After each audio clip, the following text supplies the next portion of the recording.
Captain Sarah Chen stood in the waiting room outside the Galactic Council chambers, her hands clasped behind her back. The walls around her were made of some crystal that changed colors every few seconds. Blue, then green, then purple. It was supposed to be calming, but it just made her feel sick. She had been waiting for 3 hours. 3 hours to present Earth's request for expanded mining rights in the Outer Rim. 3 hours while alien delegates walked past her like she was not even there. Some of them looked at her with the same expression people might give to a wild animal that had somehow learned to wear clothes. The door finally opened with a soft chime. A tall, thin creature with 4 arms and skin like silver metal stepped out. This was Ambassador Vex of the Korthani Empire, one of the 5 ruling species of the Galactic Confederation. "Human Chen," Vex said, in a voice that sounded like wind, through metal pipes. "The Council will see you now. Do try to keep your presentation brief. We have important matters to discuss after you leave." Sarah bit back her first response. Earth had been part of the Confederation for 50 years now, but humans were still treated like children, asking adults for permission to play. She followed Vex into the massive chamber where the Hegemony Council met. The room was huge, with a ceiling that seemed to stretch up into infinity. 5 massive chairs were arranged in a circle, each one designed for a different alien species. In the center was a small platform where humans and other junior members were allowed to stand when making their requests. Sarah walked to the platform and activated her holographic display. Charts and numbers filled the air around her, showing Earth's mining proposals and projected benefits to the Confederation. "Honored Council," she began, using the formal greeting she had practiced 100 times. "Earth requests permission to establish mining operations in Sectors 7 through 12 of the Outer Rim. Our surveys show rich deposits of rare metals that could benefit all Confederation worlds." She waited for questions or comments, but the Council members seemed more interested in their own datapads than her presentation. Finally, Councillor Thex of the Zephyrian Collective looked up. The Zephyrians looked like giant jellyfish made of light, and Thex's glow was particularly dim today, which Sarah had learned meant disapproval. "These sectors are close to the neutral zone," Thex said in a voice like singing crystals. "Humans have a history of aggressive expansion. How do we know you will not use these mining stations as military bases?" Sarah felt heat rise in her face. "Counselor, Earth has followed every Confederation treaty for 50 years. We have never violated territorial agreements or engaged in unauthorized military action." "Perhaps," said Counselor Vorn of the Hegemony's military arm. Vorn's species, the Kralix, looked like 10-foot-tall lizards covered in bone plates. "But your history before joining us tells a different story. Your species spent thousands of years in constant warfare. War after war after war. Even now your entertainment focuses on violence and conflict." "That is our past," Sarah said carefully. "We have moved beyond those primitive impulses." Counselor Yith of the Ethereal Communion made a sound like wind chimes, laughing. The Ethereals were beings of pure energy who rarely bothered to take physical form. When they did, they looked like floating robes filled with starlight. "Have you?" Yith asked. "Your military academies still teach courses on something you call total warfare. Your fiction celebrates warriors and battles. Your children play games about conquest and domination. This does not sound like a species that has truly embraced peace." Sarah wanted to point out that the Kralix had conquered half their star system before joining the Confederation, or that the Korthani had enslaved 3 primitive species in the name of cultural uplift. But Earth needed this mining contract. The rare metals would help build the new generation of civilian ships that could finally let humanity explore beyond their small corner of space. "The Council has concerns," said the 5th member, Counselor Dren of the Sivali Republic. The Sivali looked like walking trees with crystal bark, and Dren was ancient even by their standards. "Your request is denied, perhaps in another century when your species has demonstrated more stability." "Counselor," Sarah said, trying to keep her voice level, "Earth has been stable for 50 years. We have contributed to Confederation science, trade, and peacekeeping. What more do we need to prove?" "Patience," Dren replied. The other species in this chamber have maintained peace for over 10,000 years. We have learned that true civilization means the absence of violence, not just its temporary control. Your people still carry the seeds of their barbaric past. The meeting was over. Sarah gathered her holographic displays and walked back toward the exit, her face burning with embarrassment and anger. As she reached the door, she heard Counselor Vex speaking to the others in what they thought was a private communication frequency. The humans grow restless, Vex was saying. Perhaps we should increase monitoring of their military activities. Agreed, came Vex's reply. Their weapons research concerns me. They seem obsessed with creating more efficient methods of destruction. It is their nature, Yeath added. We simply must ensure they remain contained until they either evolve beyond their violent impulses or remove themselves from the galactic community through their own actions. Sarah kept walking, but her hands were clenched into fists. Contained. That was what 50 years of cooperation had earned them. They were not partners in the Confederation. They were prisoners being watched by their jailers. She made her way back to the human embassy, a small building tucked away in the diplomatic district like an afterthought. Ambassador Martinez was waiting for her in his office, and his expression told her he already knew the outcome. Denied again? He asked. Not just denied. They are treating us like we are dangerous animals they are afraid to let off our leash. Martinez sighed and poured himself a cup of coffee from the machine that was probably the most human thing in the building. Sarah, you have to understand their perspective. To them, we are newcomers who showed up yesterday covered in blood from our own wars. They have been peaceful for longer than our entire recorded history. Peaceful because they had nothing to fight, Sarah said. It is easy to be peaceful when you are the biggest powers in the galaxy, and everyone else is too weak to challenge you. Maybe. But right now, they hold all the cards. We need their technology, their trade routes, their protection. Earth is one planet with a handful of colonies. They represent thousands of worlds and millions of years of combined civilization. Sarah stared out the window at the city beyond. Spires of crystal and metal stretched up toward the artificial sky, filled with flying vehicles that moved in perfect harmony. It was beautiful and sterile and completely alien. She wondered if this was what Earth would look like in 1,000 years if they followed the Confederation model. What if they are wrong? She asked quietly. Wrong about what? About peace, about civilization. What if the galaxy needs something more than their perfect sterile order? Martinez set down his coffee cup and looked at her carefully. Sarah, that kind of thinking is exactly what makes them nervous about us. She nodded, but she could not shake the feeling that the Confederation's peace was not strength. It was weakness, dressed up in pretty words and ancient traditions. And somewhere in the back of her mind, she wondered what would happen if something came along that could not be reasoned with or contained by 10,000 years of civilized behavior. Something that only understood the language that humans had spent millennia learning to speak. The first reports came from the Deep Space Monitoring Station in the Kepler sector. Dr. Elena Vasquez was finishing her night shift when the sensors started screaming. She had been studying cosmic radiation patterns for 6 years, and she had never seen readings like this. Computer, run a full diagnostic on the detection array, she said, rubbing her tired eyes. Diagnostic complete. All systems functioning normally, the computer replied in its calm, neutral voice. Elena stared at her screens again. According to the sensors, something massive was moving through hyperspace near the galactic core. Not just one ship, but hundreds of them. Maybe thousands. And they were big. Bigger than anything in the Confederation fleet records.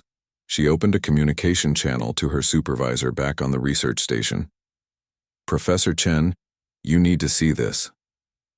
Professor Chen appeared on her screen a few minutes later, looking annoyed at being woken up. His expression changed quickly when he saw Elena's data. This cannot be right, he muttered, studying the numbers. Ships this large would require more energy than most planets produce. That is what I thought too, Elena said. But I have checked everything twice. These readings are real. 3 days later, the Kepler monitoring station went silent. Admiral, Vex was in the middle of a strategy meeting when his aide rushed into the room. The young Korthani officer looked terrified, which was unusual for their species. "Admiral, we have lost contact with 7 deep space stations in the past week," the aide reported. "And now we are getting strange reports from the outer colonies." "What kind of reports?" Vex asked. "Ships, sir. Unknown ships attacking colony worlds. But the descriptions do not match any known species." Vex pulled up a holographic map of the galaxy. Red dots marked the lost stations and attacked colonies. They formed a rough line moving outward from the galactic core. "Send a battle group to investigate," he ordered. "And contact the Hegemony Council. They need to know about this." The Korthani battle group consisted of 12 heavy cruisers and their escort ships. They were the pride of the Confederation fleet, equipped with the most advanced weapons and shields available. Admiral Korvex commanded the group personally, confident that whatever primitive raiders were causing trouble would surrender quickly when faced with proper military force. They found the colony world of Nexus Prime 3 days later. Or what was left of it. "By the ancient gods," whispered Captain Yorn as their ship entered orbit. The planet below was covered in what looked like massive burns. Entire continents were blackened and smoking. "Sir," called the communications officer. "I am," picking up a weak distress signal from the surface. They found the survivors in an underground shelter near what used to be the planetary capital. 12 Zephyrians, the last of a colony that had housed over 3 million beings. "Tell me what happened," Admiral Korvex demanded when they brought the survivors aboard. The lead survivor, a female named Lyra, could barely speak. Her natural glow was so dim it was almost gone, a sign of extreme trauma in her species. "They came from nowhere," she whispered. "Ships like nothing we had ever seen. They looked alive, like they were made of metal and flesh at the same time." "How many ships?" Korvex asked. "Hundreds, maybe thousands. They blocked out the stars." "What did they want? Did they try to communicate?" Lyra made a sound like crying wind. "They did not want anything. They just consumed. Their ships landed and released creatures that ate everything. Plants, animals, people, even the buildings. Everything went into their mouths and came out as more of them." Admiral Korvex felt a chill run through his body. More of them? The creatures that ate our people became bigger. The ships that consumed. Our cities grew new parts. They were not trying to conquer us. They were feeding on us. Korvex immediately sent a message back to Confederation Command, but he never got to see their response. The Devourers found his battle group 6 hours later. The first ship that emerged from hyperspace was the size of a small moon. Its hull was covered in what looked like ribs and veins, pulsing with sickly green light. As Admiral Korvex watched in horror, dozens of smaller ships began pouring out of openings that looked disturbingly like mouths. "All ships battle formation," he ordered, trying to keep his voice steady. "Charge weapons and prepare to engage." The Confederation ships opened fire with their plasma cannons and particle beams. The weapons struck the enemy vessels and seemed to be absorbed into their hulls. For a moment, nothing happened. Then the enemy ships began to glow brighter, as if they were digesting the energy they had just consumed. "Sir, their hull composition is changing," reported the science officer. "They are adapting to our weapons in real time." The return fire was unlike anything the Confederation had ever seen. Instead of energy beams or missiles, the enemy ships launched what looked like living projectiles. When these creatures struck Confederation vessels, they began eating through the hull like acid. Within an hour, the entire Korthani battle group was destroyed. The few escape pods that managed to launch were hunted down and consumed by creatures that moved through space without any visible propulsion. News of the disaster reached the Hegemony Council 3 days later. Emergency sessions were called immediately. The 5 ruling species had dealt with pirates, territorial disputes, and occasional rebellions in their long history, but nothing like this. "We must attempt communication," insisted Counselor Thex. "All intelligent species can be reasoned with." "Did you not read the reports?" demanded Counselor Vorn. "These creatures consume everything they encounter. There is nothing to negotiate." Counselor Yith floated nervously above their chair. Perhaps we should consider evacuation of the outer colonies. Give ourselves time to study this threat. Evacuation to where? Asked Counselor Dren. If these creatures continue moving outward, nowhere will be safe. The debate continued for hours while more colonies fell silent. The devourers moved through inhabited systems like a plague, leaving nothing behind but empty worlds stripped of all life and resources. Ambassador Martinez received the emergency briefing in his office on the diplomatic station. As he read the reports, his face grew pale. The descriptions of the enemy were like something out of Earth's worst nightmare stories. Captain Chen, he called to his military aide, get me a secure channel to Earth Command. Priority Alpha. Sarah. Chen, now promoted to captain after years of diplomatic service, established the connection within minutes. General Harrison appeared on the screen, his weathered face grim as Martinez briefed him on the situation. How long before they reach human space? Harrison asked. At their current rate of advance, maybe 6 months, Martinez replied. And the Confederation response? They are trying to negotiate. They want to send diplomats to establish contact. Harrison was quiet for a long moment. Then he asked the question that would change everything. Do we still have those old war plans? The ones the Council made us lock away? Sarah felt something cold and sharp settle in her stomach. Those plans were from Earth's darkest military minds, scenarios for fighting wars that the Confederation had declared unthinkable. Sir, those plans violate every warfare convention in the galaxy, she said quietly. Harrison's smile was not pleasant. Captain, it sounds like the galaxy is about to learn why we wrote those conventions in the first place. As Sarah ended the communication, she realized that 50 years of being treated like dangerous children was about to end. Whether the galaxy was ready or not, humanity was about to show them exactly why they had been so afraid. General Harrison stood in the underground command center beneath Colorado Springs, staring at a wall of screens showing the destruction spreading across the galaxy. Red zones marked where the devourers had already consumed entire star systems. Yellow zones showed worlds under attack. The green zones were getting smaller every day. Status report, he said to the room full of officers who had been working around the clock for the past week. Colonel Martinez, Sarah's older brother, stepped forward with a data pad. The Confederation has lost 12 major fleet groups in the past month. The devourers are adapting to their weapons faster than they can develop new ones. Current projections show the enemy reaching our outer colonies in 4 months. And the Council's response? They are still trying to establish communication. They sent another diplomatic ship yesterday. It was consumed within 6 hours. Harrison nodded grimly. He had expected this. The galaxy's rulers had spent so long playing politics and following rules that they had forgotten how to fight a real war.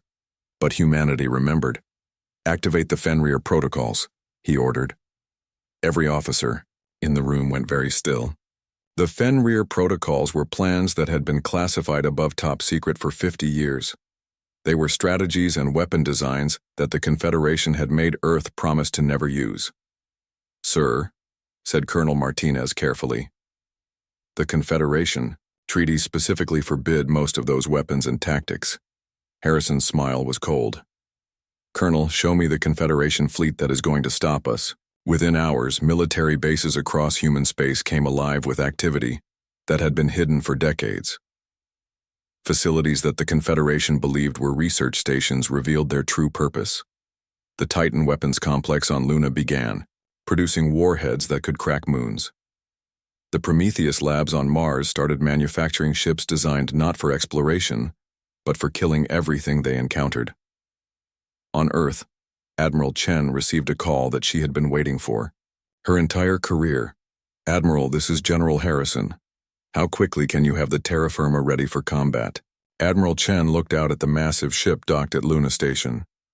The terra firma was officially listed as a deep space exploration vessel.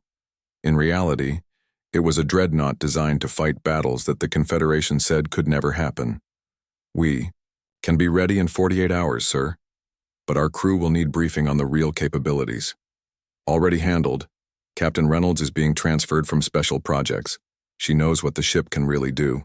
Captain Reynolds had spent 10 years in the Black Projects Division, designing weapons that violated every treaty Earth had signed. When she took command of the terra firma, the crew finally understood what they had been training for. "Ladies and gentlemen," she announced over the ship's communication system. "For 50 years, we have been pretending to be something we are not. We have been playing nice, following rules, acting civilized. Today, that ends." The bridge crew exchanged glances. They had all grown up hearing stories about Earth's violent past, but those seemed like ancient history compared to the peaceful Confederation. "Sir," asked the weapons officer, a young man named Thompson, "what exactly are our capabilities?" Reynolds smiled and activated the ship's true weapon systems. Displays lit up showing antimatter torpedoes, plasma lance arrays, and gravitational disruptors, weapons that could destroy entire fleets or even planets if necessary. "Our job is not to capture enemy ships or negotiate surrender," Reynolds explained. "Our job is to kill everything that threatens human space. No prisoners, no mercy, no rules except victory." The first test came when Devourer scouts probed the outer edge of human territory. 3 biomechanical ships, each the size of a city, emerged from hyperspace near the mining colony of New Aberdeen. The terra firma was waiting for them. "All ships, this is Admiral Chen. Begin Operation Scythe." The human fleet did not follow Confederation battle doctrine. Instead of forming defensive lines and trying to protect civilian targets, they attacked immediately and without warning. Antimatter torpedoes struck the Devourer ships before they could begin adapting to human weapons, but the humans had learned from the Confederation's mistakes. Instead of using single weapon types, they fired everything at once. Plasma beams, railgun slugs, antimatter warheads, and gravitational bombs all struck the enemy simultaneously. The first Devourer ship began to adapt to the plasma fire, its hull changing to absorb the energy. Then the railgun slugs tore through its adapted armor. As it shifted to defend against kinetic weapons, the antimatter warheads detonated inside its hull. "Target destroyed," reported the weapons officer, sounding surprised. "The other 2 ships are trying to retreat." "Negative," said Captain Reynolds. "No survivors. No intelligence gathering. Hunt them down." The human ships pursued the fleeing Devourers across 3 star systems, using tactics that would have horrified the Confederation. When the enemy tried to hide in asteroid fields, the humans simply destroyed the asteroids. When they attempted to flee into hyperspace, human ships were waiting at their exit points. "How did you know where they would go?" asked Thompson after they had eliminated the last scout. "We have been studying their movement patterns," Reynolds explained. "While the Confederation was trying to talk to them, we were learning how to kill them." News of the human victory spread across the galaxy within days. For the first time since the Devourers appeared, an enemy force had been completely destroyed. The Confederation Council demanded an immediate explanation. Ambassador Martinez found himself facing the 5 counselors again, but this time the atmosphere was very different. Instead of dismissive superiority, he sensed fear. "The human fleet used weapons that are specifically banned by our treaties," Counselor Vex accused. "Antimatter weapons, gravitational disruptors, and planet-killer missiles." "Yes," Martinez replied simply. "You admit to violating galactic law?" "I admit to saving a human colony from being consumed by creatures that want to eat the entire galaxy." Counselor Thex's glow flickered with anger. "You had no right to use such barbaric weapons. There are civilized ways to resolve conflicts." Martinez laughed, a sound that made all 5 counselors recoil. "Civilized ways? Your civilized ways have gotten entire species eaten alive. Your civilized ways have cost you dozens of fleets and millions of lives. The Devourers can be reasoned with," insisted Counselor Yith. "All intelligent life can be negotiated with." "They are not intelligent in any way you understand," Martinez said. "They are a cancer that consumes everything in its path. You cannot negotiate with cancer. You can only cut it out." Counselor Dren leaned forward, his crystal bark creaking. "And you think humanity knows better than species who have maintained peace for 10,000 years? I think humanity knows how to fight." Wars, Martinez replied. Something you apparently forgot how to do. The meeting ended with threats and ultimatums, but Martinez knew the truth. The Confederation needed humanity now. Their perfect, peaceful fleets were being consumed faster than they could build new ones. Earth was the only force that had actually hurt the Devourers. Back on Earth, General Harrison was already planning the next phase. The galaxy was about to learn that 50 years of restrictions had not changed human nature. They had simply taught humanity to hide their true capabilities. "Sir," asked Colonel Martinez, "what are our orders for the main fleet?" Harrison pulled up tactical displays showing Devourer positions across the galaxy. Red zones marked their territory, spreading like an infection across star maps. "We are going to show the galaxy why they were afraid of us in the first place," he said. "Deploy all battle groups. No rules of engagement except total victory." The Devourers wanted to consume the galaxy.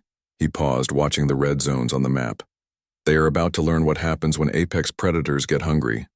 The Devourer fleet that emerged from hyperspace at the Centauri system was the largest ever seen. 300 biomechanical ships, some the size of asteroids, moving in perfect formation toward the human colonies. The creatures had learned from their scouting losses. This time, they brought overwhelming force. Admiral Chen watched them approach from the bridge of the terra firma.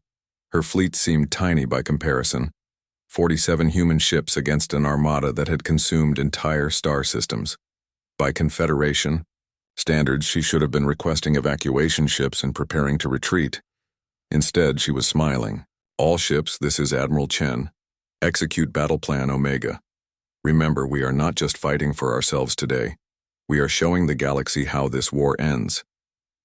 The human fleet spread out in a formation that would have confused Confederation tacticians. Instead of protective screens around larger ships, they formed hunting packs designed for maximum destruction. Each group had a specific target and a specific job: kill everything, leave nothing alive. "Admiral," called her tactical officer. "The Devourers are adapting their formation. They have learned from our previous engagement." "Good," Chen replied. "That means they remember us. Lieutenant Morrison, begin Phase 1. Lieutenant Morrison activated a system that did not officially exist. Deep space monitoring stations that the Confederation believed were used for scientific research revealed their true purpose. They were weapons platforms, hidden throughout human space for exactly this moment. The first Devourer ships to enter the system ran straight into a minefield that stretched across 3 million kilometers. But these were not ordinary mines. They were antimatter devices designed to create chain reactions, turning the enemy's own mass against them. The explosions lit up space like new suns. 12 of the largest Devourer ships simply vanished, consumed by fires that burned at the temperature of stellar cores. The remaining ships began to adapt, their hulls changing to resist antimatter detonations. "Phase 2, Chen ordered. The human ships opened fire, but not with the weapons the Devourers were expecting. Instead of antimatter torpedoes, they used kinetic kill vehicles. Solid chunks of metal accelerated to nearly the speed of light. The Devourers, adapted for energy weapons, could not stop physical projectiles moving at such speeds. "Direct hits on 15 targets," reported Morrison. "They are trying to adapt to kinetic weapons now." Phase 3. This time, the humans used gravitational disruptors, weapons that twisted space itself into knots. Ships that tried to adapt found their own hulls crushing inward as gravity went insane around them. The Devourers began adapting again, but each adaptation took time, and the humans never gave them the same attack twice. "Sir, we are getting reports from the outer colonies," called the communications officer. "The Devourers are retreating from human space." Chen nodded. The plan was working perfectly. Every battle was a laboratory experiment, designed to test new ways of killing the enemy. Human commanders shared their data instantly across the fleet, turning individual victories into species-wide knowledge. But the real shock came when the surviving Devourer ships tried to flee. Human vessels that had been hidden throughout the system activated stealth systems and emerged behind the retreating enemy. These ships carried the most devastating weapons humanity had ever built. "This is Captain Torres aboard the Nemesis," came a voice over the communication channel. "Beginning extermination protocol." The Nemesis fired a single projectile at the largest surviving Devourer ship. The weapon looked simple, just a metal cylinder, but it contained technology that violated several laws of physics. When it struck the enemy vessel, it did not explode. Instead, it began converting matter directly into energy. The Devourer ship tried to adapt, but there was nothing to adapt to. The weapon was literally unmaking the atoms that composed the enemy hull. Within minutes, a ship the size of a small moon had been reduced to empty space and scattered particles. "Jesus," whispered Lieutenant Morrison. "What was that thing?" "Something we hoped we would never have to use," Chen replied quietly. The battle lasted 4 hours. When it ended, not a single Devourer ship remained. The human fleet had taken minimal casualties, and they had learned valuable information about enemy tactics and adaptations. But the galaxy was watching, and what they saw terrified them almost as much as the Devourers themselves. Counselor Vex stood in his private chambers, reviewing the battle recordings for the 10th time.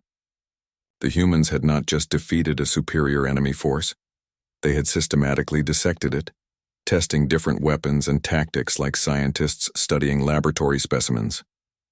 "The weapon they used at the end," he said to his aide. "Do we have any analysis of its principles?"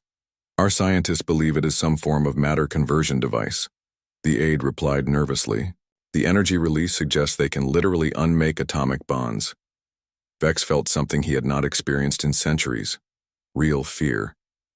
The humans had been building weapons that could destroy reality itself, and they had been hiding this capability for 50 years. "Contact the other counselors," he ordered.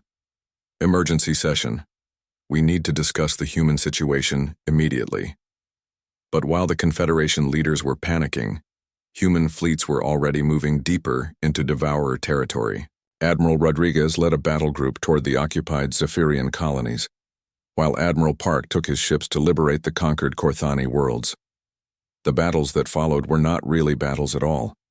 They were extermination campaigns. The humans had spent months studying every aspect of Devourer biology and technology. They knew exactly how the enemy adapted, how fast they could change, and what their limits were. More importantly, they knew how to exceed those limits.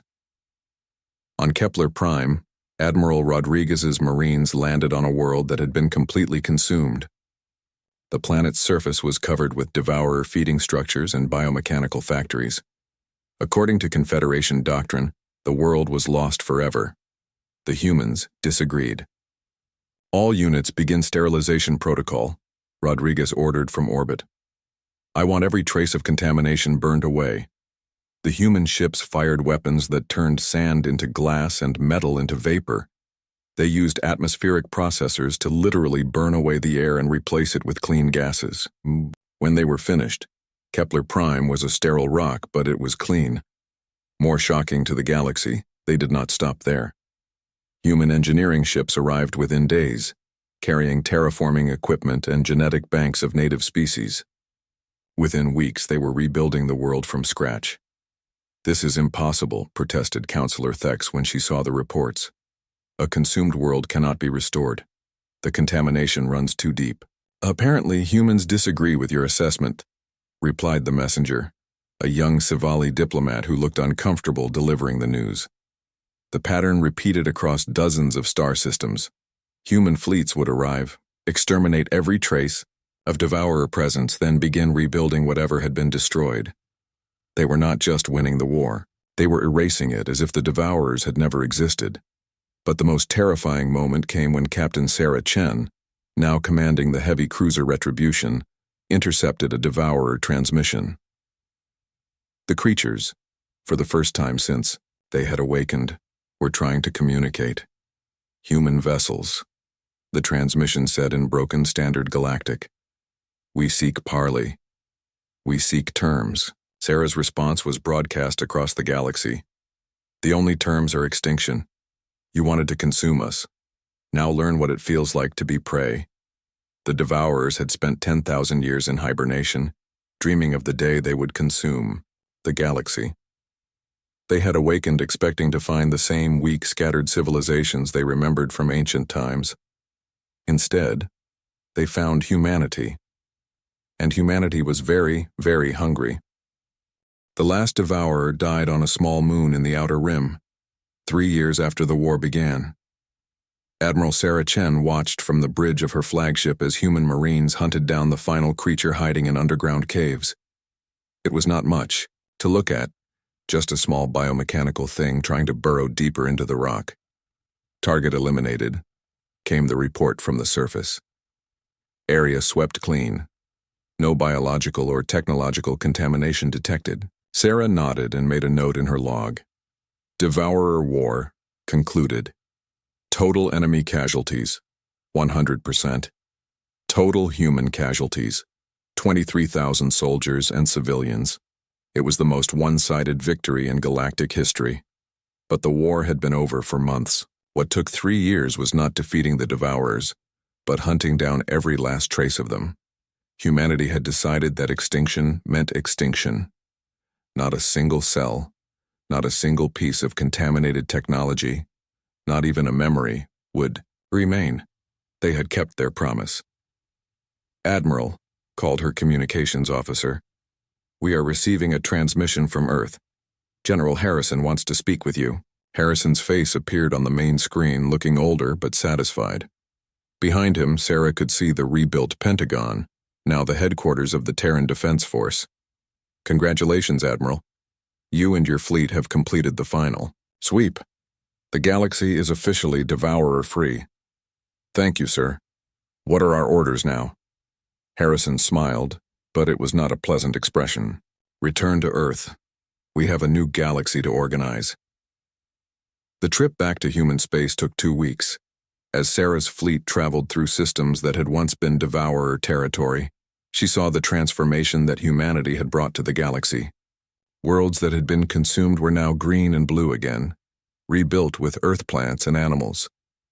Space stations flew human flags alongside the symbols of species that had been extinct for years, but were now returning from genetic storage. But, more importantly, she saw human patrol ships everywhere. The Terran Defense Force had become the galaxy's police force, not through conquest but through simple necessity. They were the only ones with ships fast enough, weapons powerful enough, and soldiers brave enough to handle the threats that kept appearing in the galaxy's dark corners. When she reached Earth, Sarah found a world transformed. The planet that had once been restricted and watched was now the center of galactic civilization. Ships from hundreds of species filled the orbital shipyards, not as invaders but as customers. Everyone wanted human technology, human protection, and human expertise. The old Confederation Council chambers had been moved to Luna, rebuilt and expanded to accommodate the new reality. Sarah attended the first session of what was now called the Terran Commonwealth, representing over 3,000 worlds across the galaxy. The 5 original counselors were still there, but they sat in smaller chairs arranged around a central platform where human representatives now made the important decisions. It was not conquest, Sarah realized. It was evolution. The galaxy had simply grown beyond its old limitations. The first item on today's agenda, announced Commonwealth President Martinez, formerly the Earth Ambassador, is the request from the Andromedan Collective for defense assistance. Sarah raised an eyebrow. The Andromeda Galaxy was over 2 million light-years away. But apparently something there had been sending aggressive scouts toward the Milky Way, and the local species wanted human help. Admiral Chen, President Martinez continued, you have been selected to lead the Andromeda expedition. How many ships will you need? Sarah thought for a moment. The report suggested an enemy similar to the Devourers, but with different tactics. It would be good practice for the newer human officers. Give me 50 ships and a full Marine division, she said. If they are anything like our last problem, it should be more than enough. Counselor Vex, still representing the Korthani, but now in a much smaller role, looked nervous. Admiral, 50 ships seems insufficient for exploring an entire galaxy. Counselor, Sarah replied patiently, we are not exploring. We are exterminating. There is a difference. After the session, Sarah walked through the Luna City Commercial District. It was amazing how much had changed in just 3 years. Aliens, who had once looked down on humans, now asked politely for directions. Species that had called humanity primitive now sent their children to human universities to learn military science and engineering. She stopped at a small restaurant run by a Zephyrian family. The owner, a female named Lyra, recognized her immediately. "Admiral Chen, please sit anywhere you like. Your money is no good here." Sarah remembered Lyra from the battle reports. She had been one of the survivors of Nexus Prime, one of the first colonies the Devourers had consumed. Now she was rebuilding her life in the shadow of human protection. "How is business?" Sarah asked, taking a seat by the window. "Good, very good. My daughter is studying at the Terran War College. She wants to be a ship captain like you." Sarah nodded, looking out at the busy street. A group of young Sivali were playing a game that looked suspiciously like combat training. A Kralix merchant was arguing with a human trader over the price of military-grade armor. Everyone seemed to understand that the galaxy was a dangerous place and that safety came from strength. "Lyra," Sarah said quietly, "do you ever miss the old days? When the Confederation kept everything peaceful?" Lyra's glow dimmed slightly as she considered the question. "The old peace was an illusion, Admiral. We thought we were safe because we had forgotten what danger looked like. Now we know better." She paused, watching her daughter's friends practice military drills in the street below. "My people spent 10,000 years believing that civilization meant the absence of violence. But you humans taught us something different. True civilization is having the power to protect what you love, and the wisdom to use that power correctly." Sarah left the restaurant and walked to the spaceport where her new flagship was waiting. The Vengeance was larger than any ship ever built, carrying weapons that could sterilize solar systems and defenses that could survive planet-killing attacks. It was a monster designed for fighting monsters. But as she boarded the ship, Sarah realized something that would have shocked the old Confederation. Humanity had not become the galaxy's rulers through fear or conquest. They had become its protectors through competence and necessity. The galaxy was full of threats that civilized species could not handle. Ancient weapons that awakened periodically, hostile dimensions that sometimes leaked through, rogue artificial intelligences that viewed organic life as an error to be corrected. For 10,000 years, the Confederation had dealt with these problems by hiding from them, building rules and treaties that pretended such threats did not exist. But pretending had not made them go away. Now, when something dangerous appeared in the galactic night, the call always went to the same place: "Get us the humans." And the humans always answered, not because they wanted to rule the galaxy, but because they understood a simple truth that their more civilized neighbors had forgotten. The universe was full of things that wanted to kill you. The only rational response was to make sure you were better at killing them first. As the Vengeance prepared to depart for Andromeda, Sarah received one final message from Earth Command. It was brief and to the point, the kind of order that had become standard in the new galaxy. "Unknown hostiles detected in Sector 94. Local species requesting immediate assistance. Deal with it." Sarah smiled and passed the order to her fleet. Somewhere in the darkness, something new was threatening the peace, but that was fine. Humanity had been looking for another reason to remind the universe why Earth's children did not stay in their cradle. "All ships," she announced over the fleet communication channel, "prepare for hyperspace jump. We have work to do."